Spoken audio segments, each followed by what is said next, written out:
day mga kabebikom. Ngayong araw nga pala ay tayo ay tindera ng Manukang Bayan Express sa Magnolia. Ayan.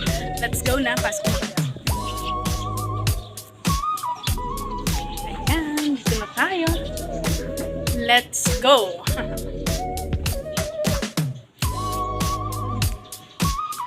At ito na nga.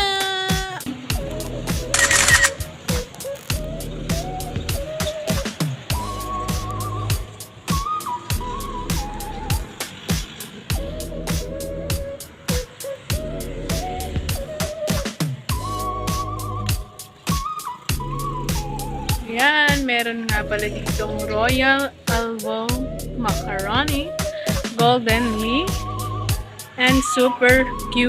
Ayan, merong Rino, Indiced Peanut Butter, Asin, Iodized, and paminta. Siyempre, hindi mawawala ang bawang, oyster sauce, nor Ajinomoto, crispy fry, ginisa, at saka mantika, UFC, and tidbits. Ayan nga pala, syempre. At syempre, hindi mawawala ang banana ketchup, silver swamp, silver soy sauce, and dakpati. And meron rin pala dito, hindi ko mabasa, patis and UFC. Ayan. And syempre, meron ditong patatas, luya, sampalok. Ayan, at dito nga pala, yan nga pala ang tinitinda rin dito. Mga paa, ulo, tsaka wings. Ayan, ito pa palang wings.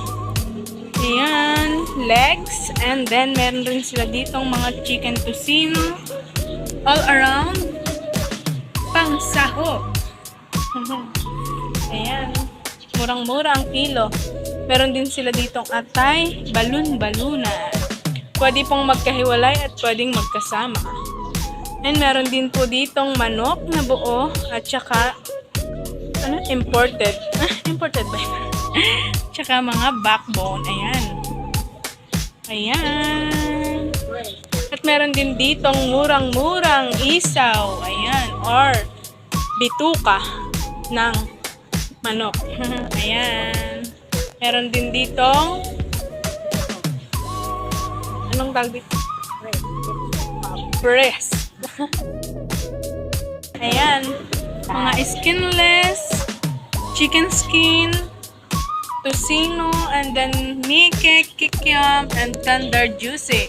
Dito nga pala ay pwedeng mabili ang mga tender juicy ng pira-piraso at saka mga langgunisa. Ayan. Yan nga pala si Telita.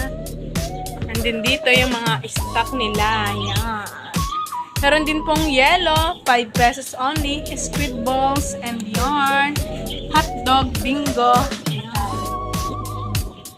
At ito nga po palang oras na to ay naghihintay ako ng mga customer at nagbibilang ng mga sasakyan kung ilan na ba ang dumaan. At makalipas nga po pala ang 24 hours ay meron naman pong bumili. At ayan nga po pala sila. Ayan. Bumili nga po pala si tatay ng atay, tsaka balon-balunan, at tsaka paa. Ayan. Kaya ano pang hinihintay nyo? Visit na dito sa Manukang Bayan Express. Dito lang yan matatagpuan sa San Mariano, Ross, Oriental, Mindoro. Ayan. Bili na kayo guys!